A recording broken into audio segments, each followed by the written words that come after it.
Hello everyone, how are you doing? This is MD Tech here with another quick tutorial. In today's tutorial, I'm going to show you guys how to install Active Directory users in Windows 10.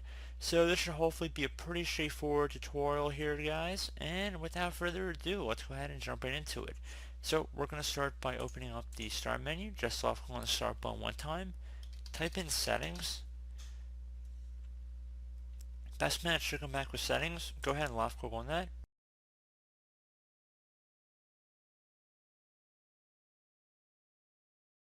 Now you want to select the Apps tile, so go left click on that.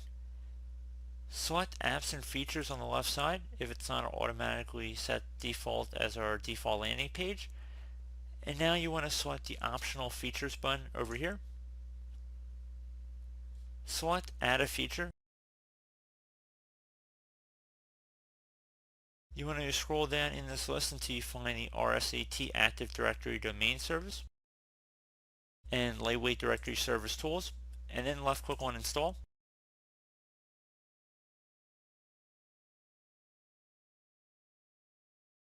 And that's pretty much it, guys. So once you're done with that, you can close out of here.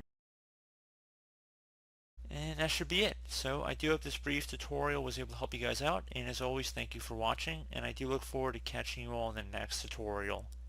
Goodbye.